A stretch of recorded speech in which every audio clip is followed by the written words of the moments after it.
Week 9 is upon us.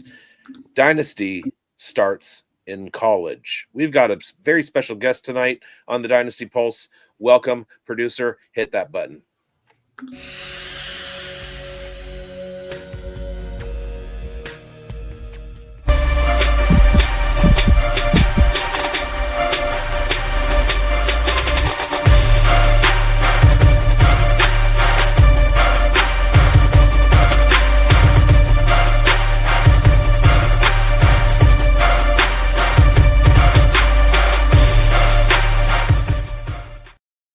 Once again to the Dynasty Pulse right here on the Fantasy Sports Advice Network, the Undroppables, and 101.5 West Tennessee Sports News, terrestrial radio. You know what I'm saying. We got a great show tonight. We got a good guest. He's a friend of the program, been here a couple times. For those of us who are Raiders fans, we're starting our college scouting now in week 9 because our season is basically over.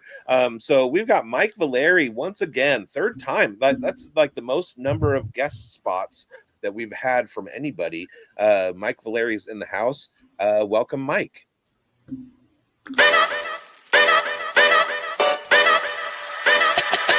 Yo!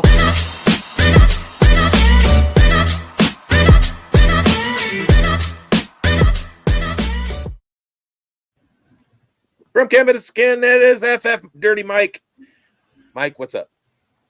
Thank you for having me. I'm glad to hear the reviews aren't too poor. Otherwise, I wouldn't be back here for 3 times. So I just feel so honored.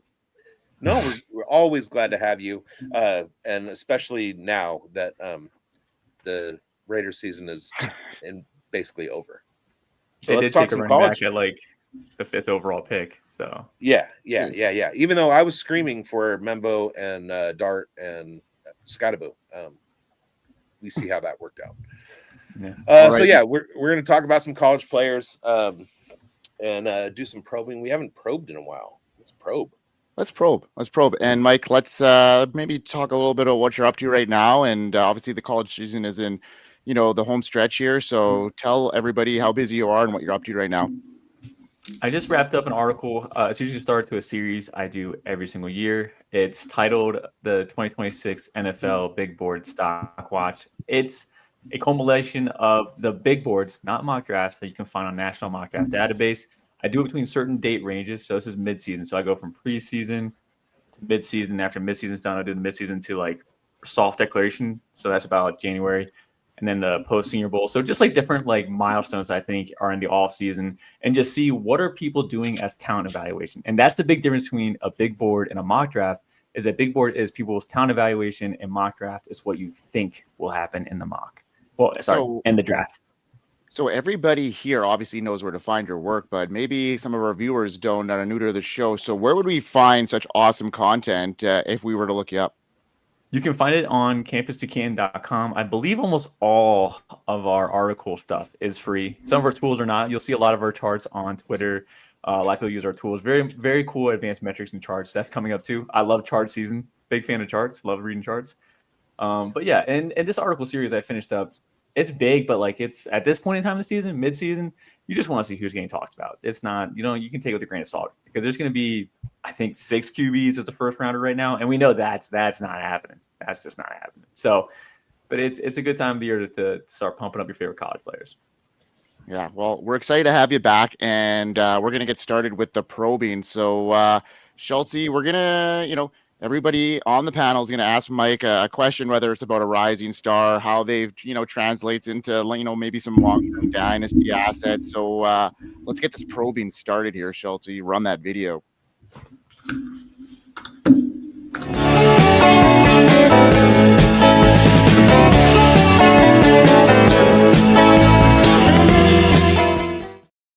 Oh, I missed that video. And guys, it's time to start our probing. And Schultze, let's get you going with your first question for Mike.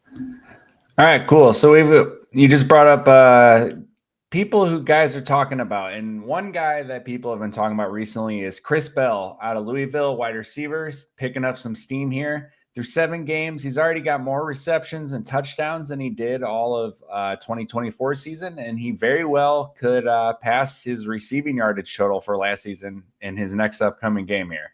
At 6'2", 220 pounds, he's got that prototypical size we want in the outside X receiver. He's drawn some comps here, pretty strong ones to AJ Brown, and another crazy one here. I've seen some people say his running style looks like Adrian Peterson when he's got the ball in his hands. So what are your thoughts on him as a player, and how high do you think we could see his draft stock rising? I had to give a quick shout out to our recruiting team. He was a very early riser for them as a 3-star. They liked him a lot as an athlete. Who he played in high school, not like known from a lot of people. He played against Travis Hunter in high school, and that's when he got on our radar. We were watching Travis Hunter play, and believe it or not, he dunked on Travis Hunter with 200 yards in high school as well. He has always been a bully ball style player, a very good athlete too. Our athletic measurement tool on our website, which does get updated the more data we get in, but we get to compare it throughout the years, whatever. So some of the data might be old, some of it's fresh. He's a 0.98 on our star index. His comps as an athlete, again, we'll get more data when it comes to the combine, but his comps as an athlete are Larry Fitzgerald, Allen Robinson, AJ Brown, which was mentioned, Demario Thomas, and Jonathan Mingo. Now, I believe as a player that he's a little bit more on the Mingo side of the scale, though. Big athlete, doesn't really separate at all as a route runner, but he's super reliable at the catch point. And yes, if you get him in space, he is a tank if he can build up speed, which he can get away with in the ACC. I just don't know how many NFL teams are going to give him enough build-up room to get up to his top speed. His top speed we have at 21.8 miles per hour. That was out of high school. So he does have that top gear, but man, you got to build up to it. I do wonder if he goes to a nice play caller, because I have fiddled with the idea, like, could this just be Debo? Like Rashid Rice, for example, with the Chiefs. I never saw that usage. I mean, his route tree went to a route bush real fast from SMU to going to the pros. So I wonder maybe if a creative play caller, just ask him to run slants, maybe just bring back the big slot that was kind of hot there for 2 years. But for the most part, I do believe his stock from an NFL draft capital perspective, yes, it'll still rise. I'm in on that. I just wonder if it's going to be more of a Leggett and Mingo as far as like the spectrum goes, rather than a AJ Brown side of the spectrum. Being AJ Brown is a tall order, but I'm going to be honest, I don't like hearing you think he might be Mingo. Mingo Mingo was talented. He when he was coming out of college, he was spoken of very highly. Great athlete. Hey. Except I will say this, Chris Bell, much better hands than Mingo.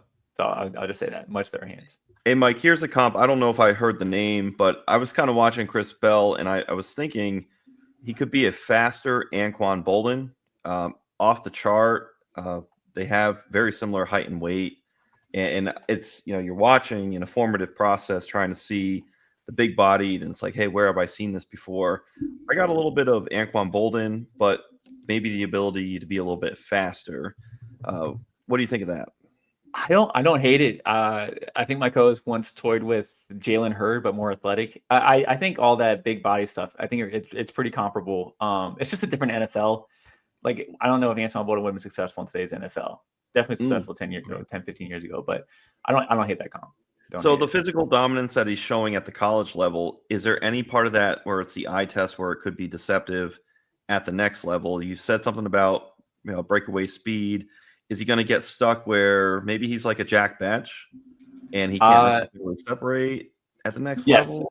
Yeah, that's what I think my big concern. Personally, as like an evaluator, with the big physical guys, when it like that's their number one skill set, I'd rather to be 6'4" with like super long arms and they test well athletically. Those are your prototypical X's, and I can just see those guys be like, hey, we're gonna run fades, we're gonna do some sideline throws, something outside the hashes, and then I could be like, that could be your role in the NFL. Not that he's small, but 6'2" is not like he's not towering over dudes. The NFL corners are, I think, probably some of the world's best athletes, honestly. So I don't think they'll have issues sticking to him like glue. Sweet. All right. Who's next up here? Coach, you have a question, or was that your question? Oh, well, that was just a follow-up to, the beautiful topic that Schulte had. So I love to see it. I'll go next. Mike, question for Mike V. What's going on here with NC State fan, so I always have to get my question in. But at the same time, it's beautiful because these are some what will be fantasy relevant players. I know pre-show we talked about Justin Jolie. He pulled the Greg Jennings PlayStation Madden play and scored the touchdown last week. But I want to talk about NC State's Hollywood Brown, 5'11", 195 pounds. He's going to be very desirable in a fantasy football for the PPR skill set. What are the best fits you see for Hollywood Brown? Will he sneak into day 2 capital, or will he end up being like a day 3 steal? I just tend to see sometimes Dave Doran, they talk about how some players do or don't fit the scheme, and that Hollywood Brown doesn't necessarily get schemed in correctly, but his talent has been undeniable, at least at the college level. How do you see it playing out for Hollywood Brown? Because I think he's a running back that people are going to want as a gem. Like, hey, I'm going to find this guy in my rookie drafts, late 2nd round, 3rd round, hot stock player that you want. Do you see that translating to the NFL? What would be some good landing spots? And then, of course, how do you think he ends up NFL-wise? Day 2, day 3? I so far for the NFL draft wise, I think this class is looking like it's going to mirror the 2021 NFL draft class. That was the Najee Harris, Javonte Williams, Travis Etienne. And he had that one fraudulent Trey Sermon. And I think you can probably pick out who that's going to be this year. It's going to be Nick Singleton. But I don't hate the Hollywood Smothers Hollywood Smothers love. I don't like players that transferred down in competition. He was at Oklahoma, went to the SEC, couldn't crack the lineup. It wasn't really even a strong starting cast there, honestly. It was pretty wide open. So to transfer down is usually a signal for me that you can't adjust to higher level of competition. Now, the success he's having is actually he's great in space. I think he's great in space. I don't think he's an interior runner at all, which lines up with his size and stuff like that. Power will never be part of his game. And when it comes to those space runners, we've seen a lot of success in the NFL lately of it. And I joke with my co-host. I think I was joking with Austin last show that I'll miss James Cook. I'll miss the next James Cook too. I'll never understand how that archetype works out in the NFL. The NFL's gone to a lot of speed. We mentioned Cam Scatterboo earlier, real quick. Bigz did. It's just funny to me because I was just like, what if we just go backwards? What if we went from going to speed to let's just play old school, just hammer. We're just bigger and stronger football, which I think we were getting a taste of with Cam Scatterboo. It was kind of nice. But I don't for Smothers to be fantasy successful, he'd have to be in the 1A role. So these guys that are kind of undersized, like the Gibbs, the Cooks, Achain, who is a world-class athlete, that guy is super fast. And he also be compared with a good play caller too. So with those type of archetypes are always tough to look at. I was mentioning my article earlier in the show. There was not a lot of big boards where he was involved in. I heard his name talked about tons though in the Devy spaces and circles. So I'm not translating to the NFL circle talks. So I was kind of surprised. I'm not in on him because it's not the type that I look for. But again, like I just said, I was wrong about James Cook. And I think I look around and Smothers could just be the next James Cook. I don't really doubt that he could do that. So, but man, I really get hung up on the transfer down candidates because I can think of maybe one with an asterisk because I think it's debatable that transferred down in college that became a stud in the NFL. But that's really as we get closer to the draft season, transfer portals, transferring down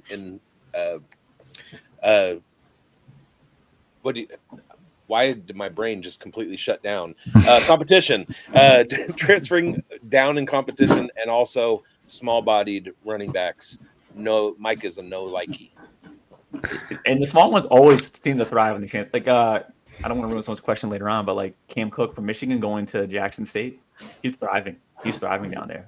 When the smaller ones drop, they seem to do very well down. You ruined my question. I'm trying to recall, Mike. I think on a prior show, you had mentioned Woody Marks. Had he transferred down in competition, and that was something that you didn't like? No, Mississippi State was kind of bottom of the SEC to USC, which is always a national attention team. I would call that lateral. Or it's definitely a very suggestive, just you can. It's more up to interpretation. There's no real hard line stuff. If someone wanted to attach numbers to it, probably the best way to do it is to look at NCAA star rating for prestige. That's probably the best way to do it. But for the most part, if it's inner SEC, there's tiers in the SEC, Alabama to Kentucky. I'm a Kentucky fan, but we're not Alabama. We will never be Alabama, So it's more a little bit up to interpretation. The one that had the asterisk to it. If it's a kicker at Kentucky, then we know that's the highest level of competition. Yeah, they're solid. Just for example, the one that maybe was successful was Puka Nacua, for example. He left a 4-9 Washington team and went to BYU, but that was also Zach Wilson's like amazing year that took him like really far in the rankings. So it's a little bit an asterisk, but same BYU's on the same level of Washington, which is a little bit crazy right now. I do gotta say, when we had you on the first time, you mentioned the downward transfer thing, and that has stuck with me. Like, I have not forgotten that. Jack Besh was a guy I felt like that kind of applied to, and then I remember talking to the guys, bringing up the question about Brashard Smith, and I got you here, and I'm going to pivot to another question real quick. Now, does the position change does that kind of cancel out the Brashard Smith thing, or do you consider him a downward transfer? It's more of a blanket thing. So I do consider that a downward transfer. Although, like, you just mentioned Jack Besh. There's always one guy every year that challenges the idea. And then I start questioning myself with the internet hype. CrossFit gets to me. Javon Baker was one for 1 year. We went to Alabama to UCF. Jack Besh last year. This year, it might be Smothers. I don't really remember a wide receiver off the top of my head, but there's always one every year that challenges the idea. Yeah. bigz, what's your question? All right. At this point in the season, the draft class is starting to take shape. Are there any big fantasy producers from lesser schools that you feel like are playing their way into draft consideration? I'm looking closely at Byron Brown from South Florida, Bryson Barnes from Utah State, Cam Cook from Jacksonville State, Robert Henry from Texas San Antonio, Skylar Bell from UConn, Victor Snow from Buffalo, and Mike Trigg from Baylor. Are any of those guys on the radar? And how do you see smaller school guys playing themselves into the draft, fantasy-wise? Okay. I'm very anti G5 when they come up. Just in general. Like Genty, for example, isn't hitting the ground running like everybody thought he would. He doesn't look terrible, but he's just not what everyone thought he was going to be coming into the league. Out of this list of players, I would be most interested in Byron Brown, although I think he'd transfer up before he goes to the NFL draft. So even though he is eligible this year, I bet if he did want to go, like if he talks to his agent, his family, his friends, and they're all like, we think you have legit NFL upside, I think he would step up into the Power 4 first and then from there go to the NFL. And that could be a route for him. Cam Cook was a transfer down from Oklahoma. He's been prolific though. Robert Henry is on his final year, and that's probably the real name to watch out of this list. Skylar Bell, I want to say, was he from Oklahoma as well? I know he was a transfer down as well. And then Michael Trigg has transferred. Michael Trigg was a Debbie darling for years, and was just disappointing. He was always a spring camp, like every spring game, no matter what team he was on or what season, it was like 2-3 touchdowns in a spring performance every single year for Ole Miss. And everyone's like, this is the year. Michael Trigg's going to do it. He's going to be the guy. And then he'd get injured or whatever. But it's cool seeing him finally kick it off at Baylor. So there's going to be a ton of dudes talking about Michael Trigg. As far as tight end evaluation goes, I think that's probably just my absolute worst category. I'm real close to just being a spreadsheet guy and just saying whoever produced in college, sure, they can. Aronde Gadsden's working out well. I'm almost like just going to start following spreadsheets for Michael Trigg. But Michael Trigg was at one point a Devi asset. So like phenomenal athlete. The production profile is here. He's one that would transfer down and is doing well. So he would challenge that theory, and he might be able to add his name next to Puka Nacua in the like asterisk for the thing. But I think Michael Trigg is the name here. Robert Henry, I like watched him. These UTSA running backs are just. Remember Sincere McCormick because he went to the Raiders. Do you remember Sincere? Of course. Yeah, it's just like it's kind of like a lot of they run a lot of that. It's a lot of that running style at UTSA. Yeah, and McCormick was super efficient in the games that he got on the field for the Raiders, and everybody thought that he was going to be a thing coming into this year. But bye. You mentioned guys that would take another year to move up just before they made that stepping stone if their agent or their family or mentioned that they had a chance in the NFL. Do you have any like examples of that? Because that kind of struck me as something really interesting that I never would have thought of. If you had a shot at the NFL and you're an aging player, right? I mean, especially in the college level, what benefit would you have? Obviously, to obviously get that experience, showing that you can play at a level before making that jump. But are there any guys that come to mind that have done that, that have been successful in the NFL because of that?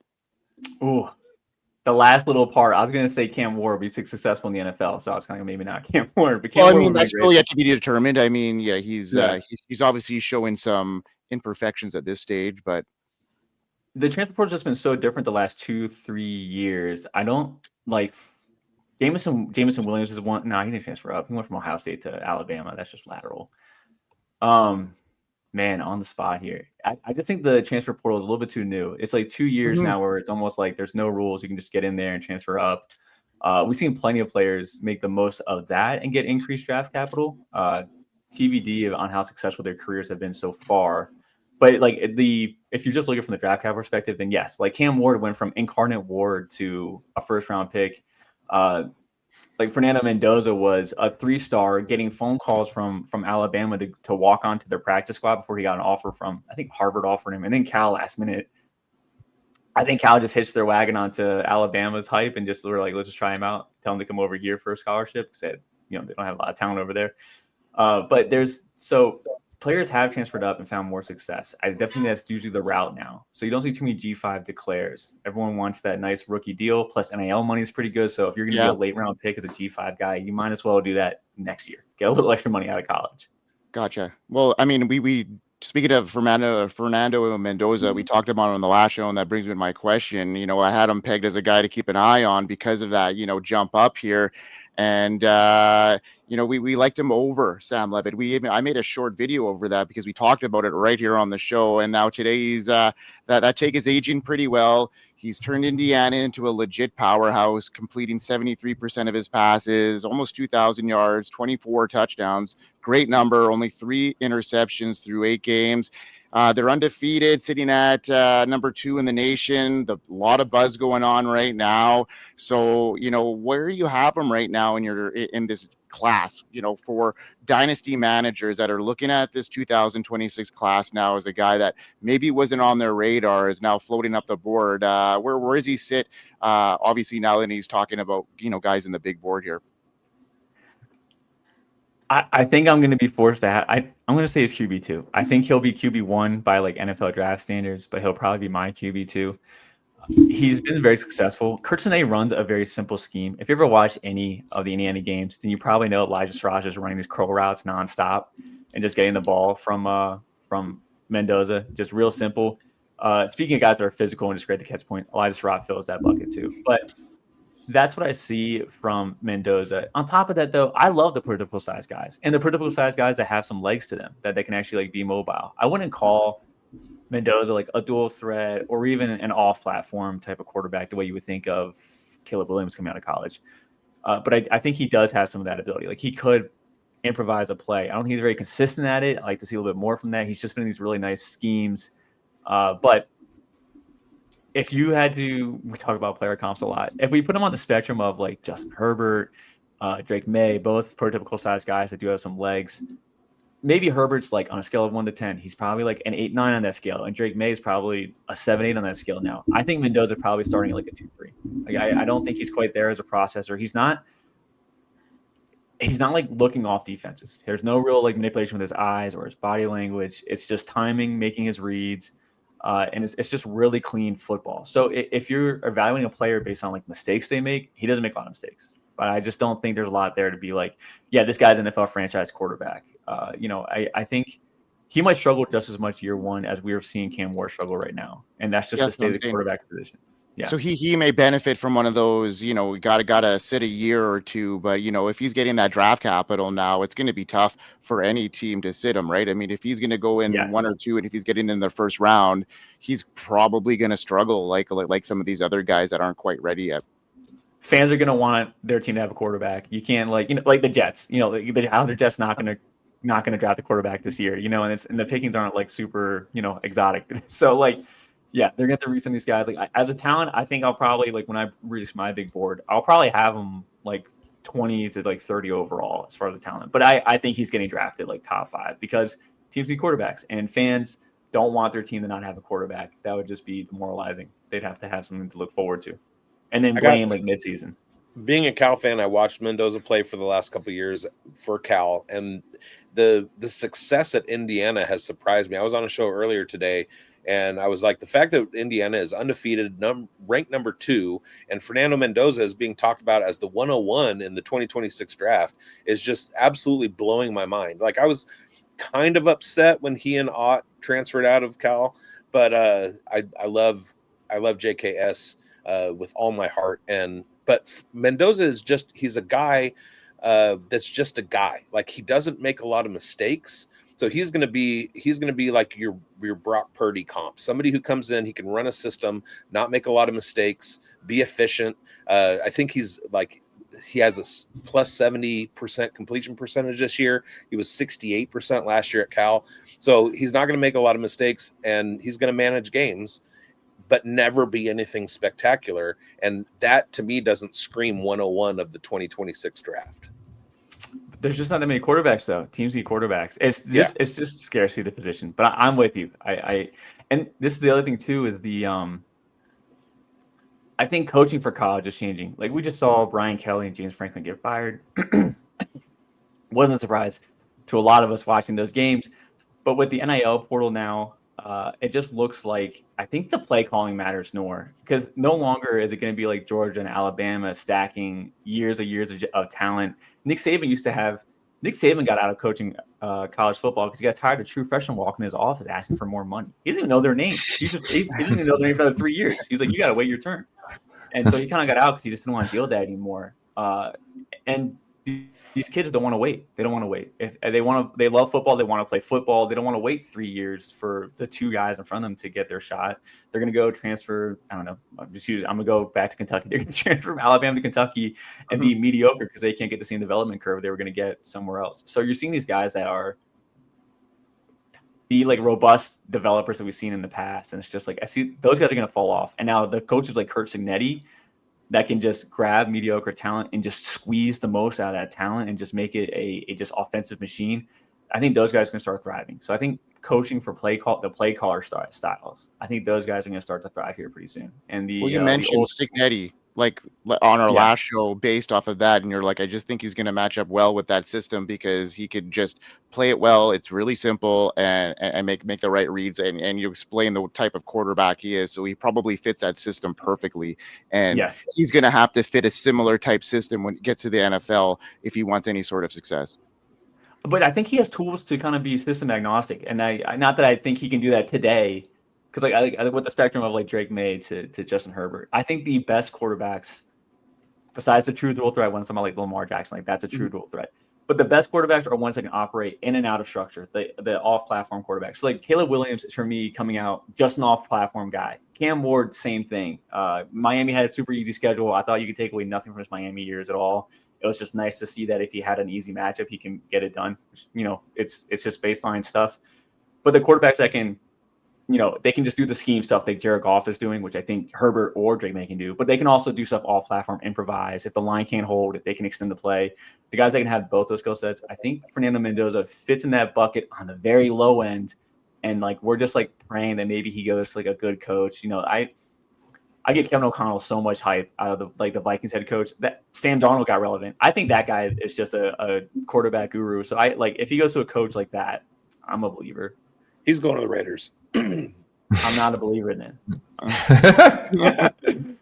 Schulte, you have anything to add to that?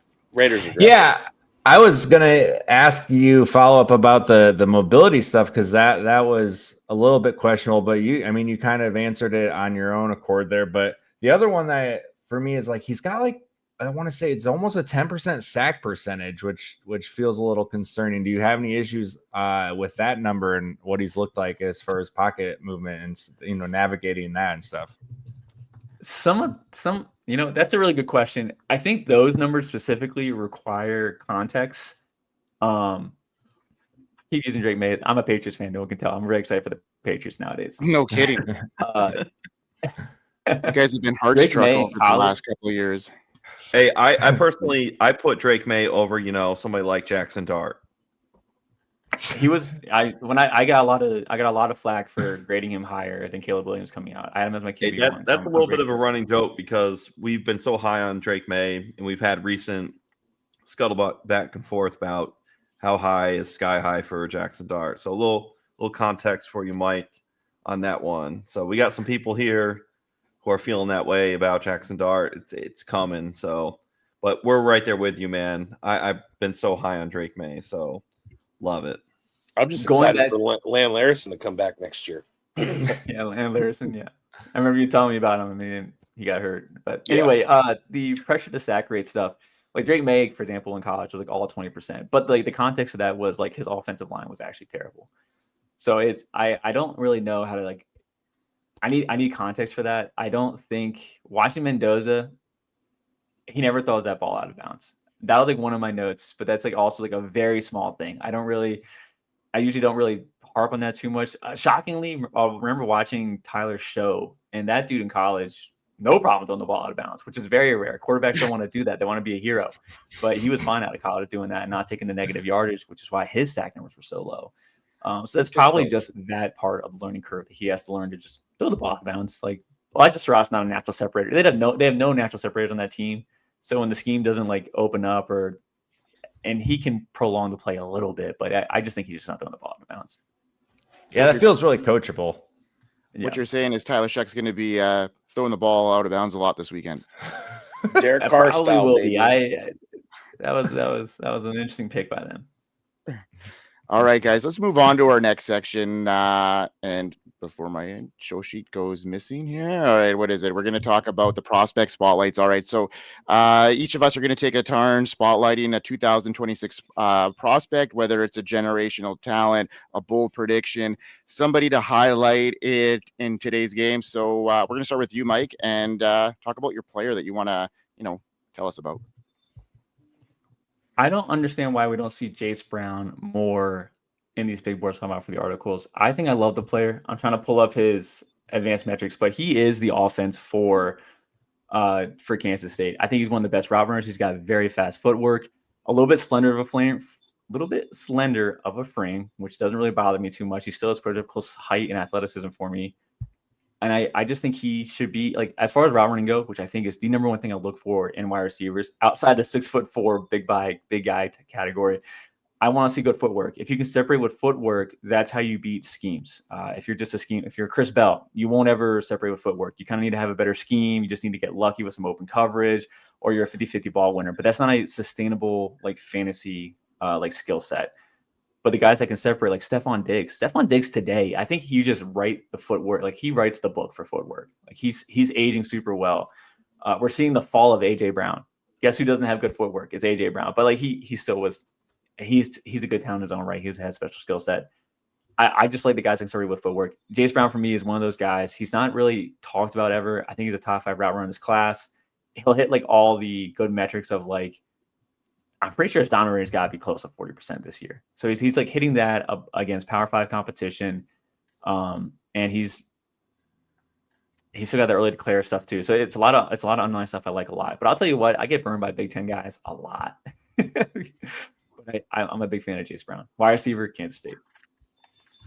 Biggs, you got anything to add about Jayce Brown? What's your analysis on him after what you've seen from him so far, if you've looked at him at all? I haven't. Kansas State isn't really on my radar. Okay, that's a good thing. That's a good thing. That's honestly a good thing. So that's a good situation. So that's somebody that we're going to be able to look at now and But with his profile, if he comes out as a 20-year-old, I like the early declare. I'm a big fan of early declare as well. It's always a good indicator. And then his weighted dominator is 31%. 31%. All right, there, Schultz. Who's your player you want to spotlight? Yeah, for me it's gonna be Jadarian Price, and everybody loves to talk about Jeremiah Love, and they're not wrong. Like that dude is for real. He is like he's gonna be. I mean, I think he's the top back in the class, and it's well deserved. That dude's a home run hitter. He's phenomenal. But as a result of that, nobody really talks about his teammate Jadarian Price. And when you watch Notre Dame, both of these guys get worked in, and both of them kill defenses. Like I've been the victim of betting on a Notre Dame game and betting some Love props and getting a little frustrated because you're like, just play, like give it to Love. This guy, we know who he is. He's going to be a top back in the NFL draft. Like, what are we doing here? But it's because Price is that dang good too, right? Like, so I wanted to give him a spotlight. I mean, he's a really good between the tackles runner, and he can catch the ball too. Like a lot of the things we love out of Julian Love, my God, Jeremiah Love, like this guy can bring it too. He's got the home run speed, and he just is a really underlooked guy. And I wanted to hear Mike's take on him, but I think we could see him pushing up to day 2 here. I mean, we could have 2 Notre Dame running backs going in the first 3-4 rounds, and yeah, we see a lot of, or we've talked a lot about like some of the really good running back duos over the college years, and I think these guys rank right up there, and I just think it's a shame how little Jadarian Price gets talked about. I love the Jadarian Price call out. If I had a dark horse running back, it would be Jadarian Price. I think the top 3 are solidified as Love, Haynes, and then Coleman, and then Nick Singleton will probably be there just off athleticism, not because he's actually good at football. He's just gonna be a freak athlete in the class, and those guys will get paid to like 4th round or earlier every single year. But I like what Jadarian Price is doing, and he missed his whole true freshman season because there was a lot of hype in 2022 about him. I think is that the Kyron Williams year? Is that Kyron Williams? I believe so. Yeah, he was supposed to be pushing Kyron Williams for that job, and then I believe he tore an ACL, some sort of like really bad injury. Achilles. Thank you. Yeah, it was bad, and he missed the whole year and most of 2023. But he's been really efficient as a runner. I think he's actually underrated, very good space running back too as well. And I like those guys that aren't just bruisers, although I do prefer the bruising running style because if you can get the early down usage and the pass blocking, then you'll get most of the touches. But he's also really effective in space. I don't think he gets enough credit for what he does in space as well. So I'm a big Jadarian Price like sleeper fan. Like when these rookie mock drafts come around, I don't know if I'll get the draft capital. And even if he has like a 5th round running back, he goes to one of those like ambiguous back. It goes to the Bengals who just have Jayce Brown. I'm going to be smashing Jadarian Price all day in my rookie drafts because I think he could beat him. Like I really do like Jadarian Price as a talent, like my favorite sleeper for running backs. And for the Devy folks, if Jadarian Price and Jeremiah Love both go to the NFL next year, it's Aeneas Williams season. Watch out for that kid.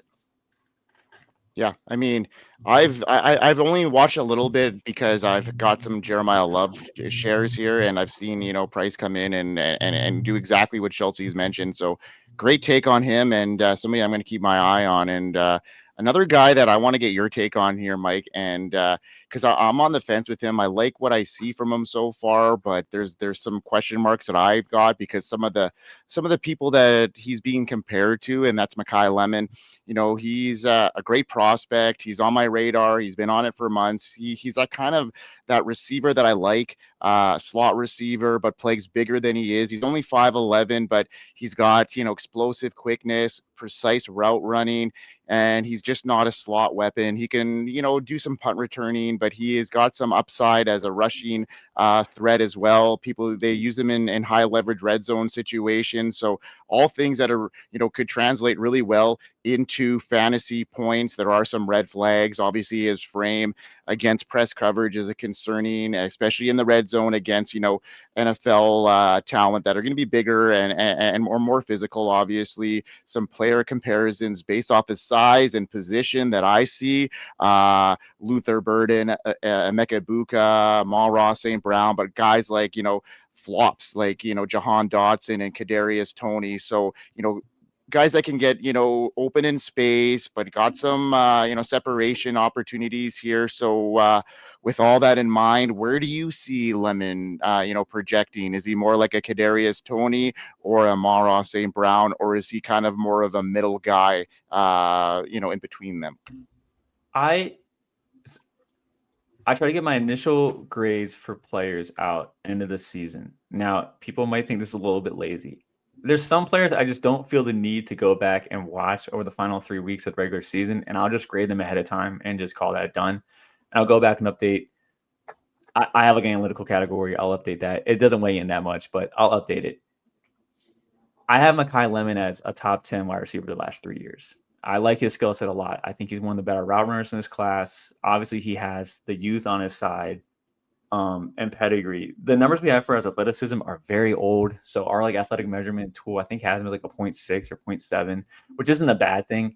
But I bet it's better than that now that he's healthier. I love what he does as a player, and they use him in every single like facet of the game. So the low 8-out like Kadarius Toney stuff, yes, they're using him on like jet sweeps and like swing passes and stuff like that.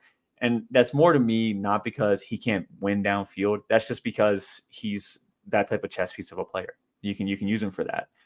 And the slot usage too. I know people are kind of like doing like, I'm sure we'll hear plenty where they'll be like, oh, he's going to be a slot only player in the NFL. The same way we heard like Emeka Ibuka and JSN being slot only. It's not like he can't move to the outside. Like, what do you want? Jacoby Lane, 6'4", 180, running on the slot? Like, keep him on the X. Like, well, exactly, because he's playing with good talent as well. And that's another thing that I bring up as well, because he's playing with Lane, who's obviously gaining some notoriety as well. He's been banged up and he's coming through, and Lemon is still producing at such an incredible rate now too. He is, yeah, and he is winning too in like some of these contested situations. There's like this awesome one-on grab. I think it was against like Georgia Southern, which it is Georgia Southern's competition, but he does have some stuff to win downfield and be like a 3-level threat. I don't think we'll see him be used too much downfield in the NFL. I think they'll rather just have their field stretchers, or even if he goes to a team with one of those 6'4" size guys, like a BTJ or Michael Pittman or Cortland Sutton, they'll rather use him for those type of things. But I believe Makai Lemon will be a mid-area merchant, which is kind of what you want for fantasy. So I do like the Amon-Ra comp as a route runner. Amon-Ra never did anything downfield though, ever in college. And he doesn't really do it all in the NFL either. So I think Makai Lemon has that step on him. Anyway, I'm a big Makai Lemon fan. I think he's a top 2 wide receiver talent in this draft. I think he's probably top 2 like overall fantasy talent in this draft. I'm a huge fan. I would be surprised if he doesn't translate. I think he's my wide receiver. I have to pull it up. I think he's my 6th now, last 3 years combined. Mike Vallerie just said Makai Lemon's going to be better than Amon-Ra St. Brown. No.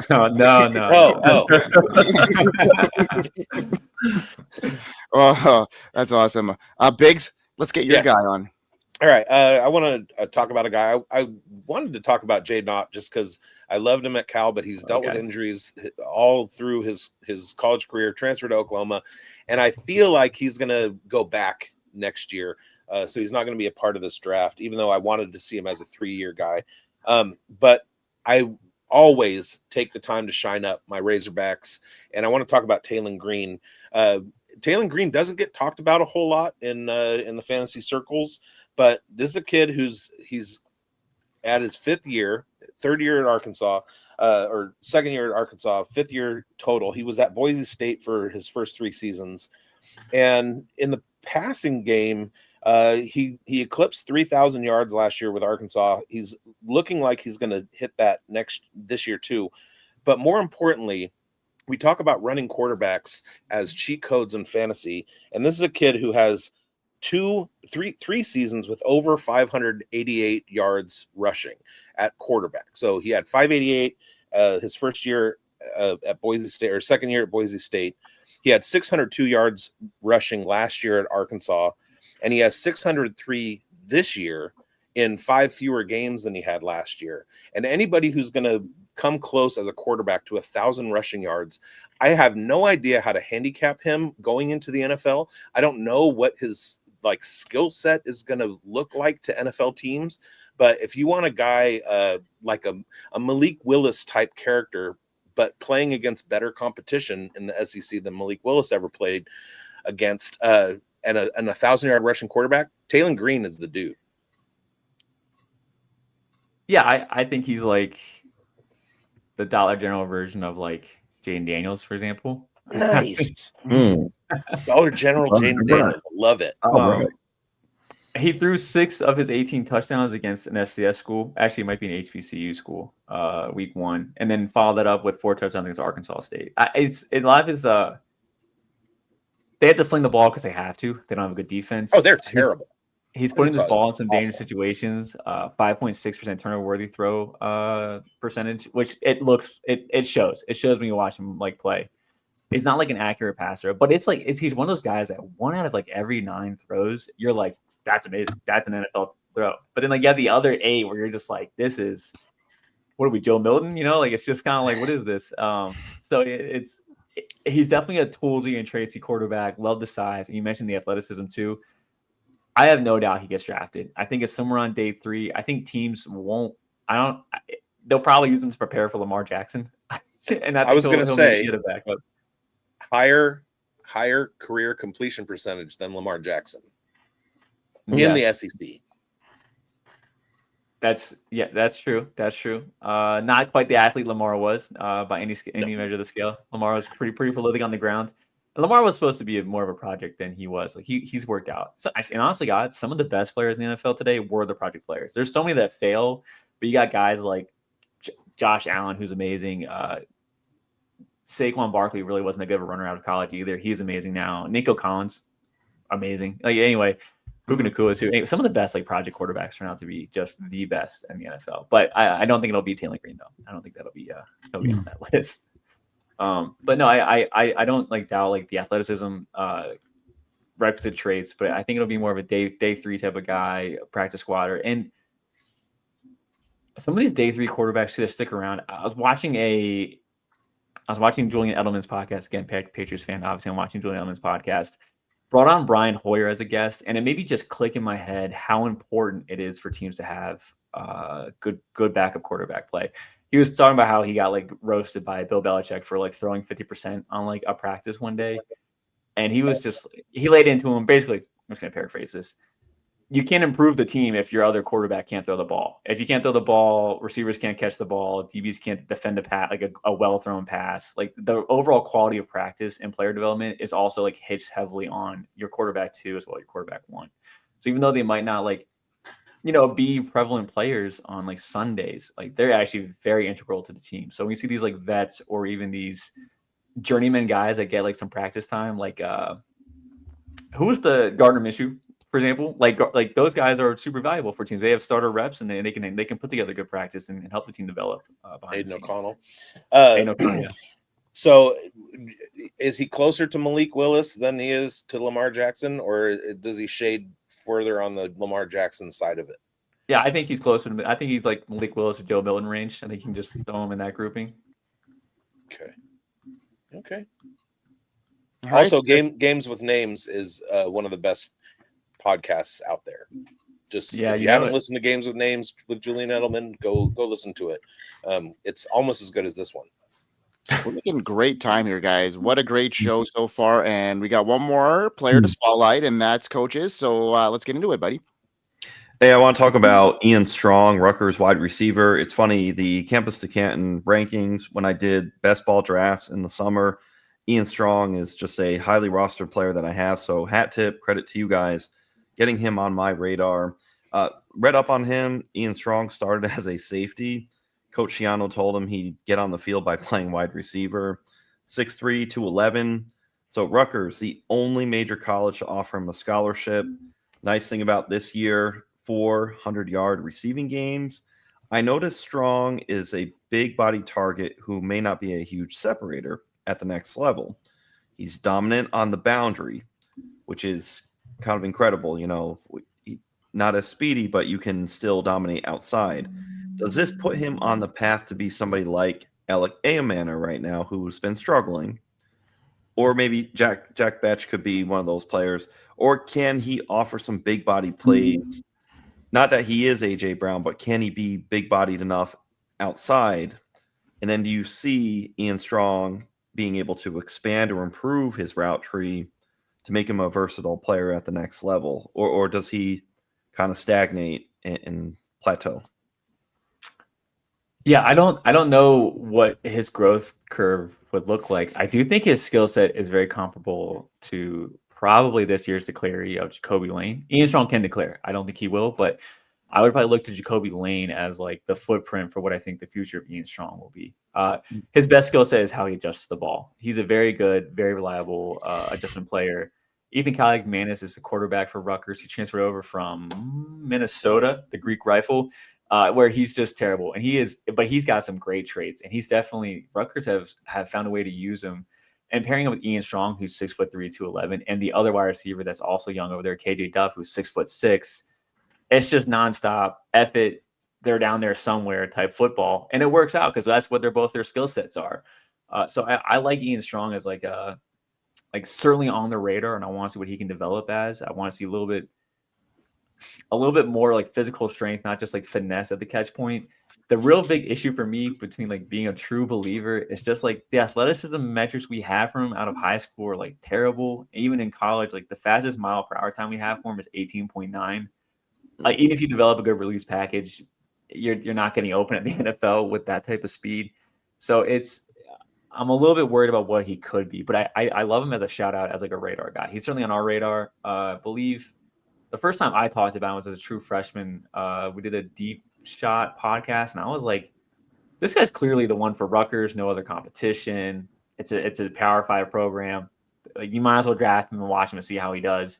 And he's been doing pretty well. KJ Duff too, though. His teammate, they're very comparable in skill sets and stats and all that stuff like that. But yeah, I wouldn't bet on him developing into more than what he is today. But we have another year of football. I would love to just watch him a little bit more, see what happens.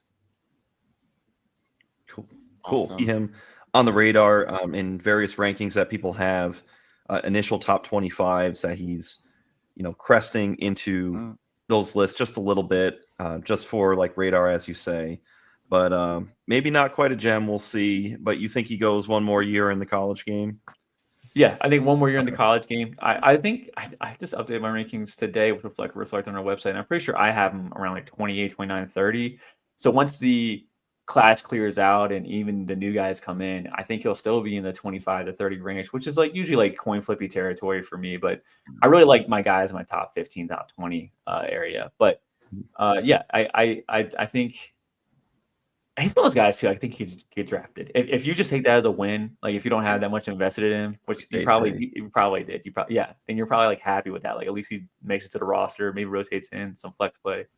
When you say top 15, do you mean top 15 receiver, or like when you say the number, are you saying all QB, running back, tight end, receiver? Receiver, just receiver only. Yeah, our rankings. So he's about 30th overall receiver this year, and you don't see it changing much next year. Yeah, maybe like 5. Yeah, he'll probably stay there for me going into the season. He's one of those guys where I'm kind of like the production won't fall off. Nothing's going to change in his play style. I don't think I don't foresee him falling off from what he's currently doing. And I want to see. There's nothing in the routes to make it special. It's just the catch point. I'm a very much like for a wide receiver. What I care about is like maybe 20% release package, 60 to 70% like the actual route, and then the catch point for me is like 10%. Even players that have like drop issues, I almost don't care. If everywhere doing fine in the NFL. Jayce Brown, who I shouted out earlier, he certainly has a drops issue. Although I think it's effort related, which makes me a little bit more mad about it because it's like just give the effort. Like you're not contending, just catch the ball. But like, so yeah. Well, it's funny because what jumps off the screen to me for Ian Strong is catch point stuff. Yes. Like that toe drag that he had last year in the end zone. That's a really famous clip that he has. That's what's noticed. So it's kind of neat, the insight and the structure, the context that's a little bit further, that he doesn't maybe have all those intangibles that you had alluded to. So catch point looks good on a highlight, but not so much for the full tape. Yeah, and that's another switch of like the last 10 years. Like it was like 2010 to 2020, it was like big guys that can just go up and be reliable at the catch point. And like I think almost the death of that era was probably Devontae Parker. Was like the last one that was like a first round pick, and that dude was just a monster at the catch point. But like he wasn't a good separator. He never was. He had one good year with Miami and like never could separate. But those guys, like all before him, that was a top trait. Like quarterbacks now, it's all about extending the play behind the pocket. Like who cares about offensive line? It could be mediocre if we got Patrick Mahomes in back there and he can just run around and it'll be okay. Yeah, and now like receivers, it's no longer about like I'm bigger and stronger. Now it's everyone's faster and stronger. It's all about these hyper athletes for corners, and it's a lot of, hey, we're gonna drop 6. We're gonna do zone coverage. So now it's like, how do we have guys that can separate with footwork, find the soft spots in zone, get it there? Because you're not gonna get separation out of those bigger guys like Ian Strong, for example. Won't be separating. It's just not today, not his skill set. All right, guys. Well, wow. Great show. This is what we call in Canada drawing to the button. That's a curling term here, where we're hitting the perfect timeline. And Mike's been a great guest. Before I hand it off to bigz to close the show out, Mike, why don't you tell everybody what you're up to again, where to find your work before we close the show out? Yeah, you can find me at campus2can.com. My next article coming out will probably be another extension of just watching the big board, watching movement. It's not my opinion. I'm just kind of looking at what the industry's opinion is, see if it lines up, and then always get really hyperactive end of the season because I'll post my grades, and that's really where my passion comes from, is the player portion analysis of football. And you can turn on any of the more popular shows like Cover 3 or whatever for your program analysis, but I'm much more like the player evaluation part. And I hope to see some of these guys down at the Senior Bowl. I know I'll see bigz again, maybe I'll see bigz down there. Mm-hmm. See him down there. So Absolutely. That's what I'm doing nowadays. Awesome, man. Yeah, I mean, I'm hoping to get out to the Senior Bowl too. I'm going to try and get out to all the big time events this year. So hope to meet you in person there, Mike. And bigz, take us home like you do so eloquently. Go home, everybody. Stop watching. So if you are looking for us on fantasysportsadvice.com, you will find us at the Dynasty Pulse and the Fantasy Forecast shows. Breakfast with bigz every Sunday morning at 8:30 a.m. West Coast time with me and a cocktail doing starts and sits. Dynasty Pulse, the weekend wrap up on Tuesdays. We got the starts and sit shows. We got a lot of content coming for you. And if you're on the Undroppables, look out for our Uncovered series. Mike has the Chiefs. I have the Raiders. Schultze has the Jags. Schultze and I are about to jump into the studio and do a Jags Raiders preview. Follow us all on Twitter and especially at FF_Dirty Mike. And we hope you win. Hope you win, folks. Peace out. We are here. FantasySportsAdvice.com, offering the best fantasy sports social media platform. Why join endless Discord communities or the trolls of Reddit?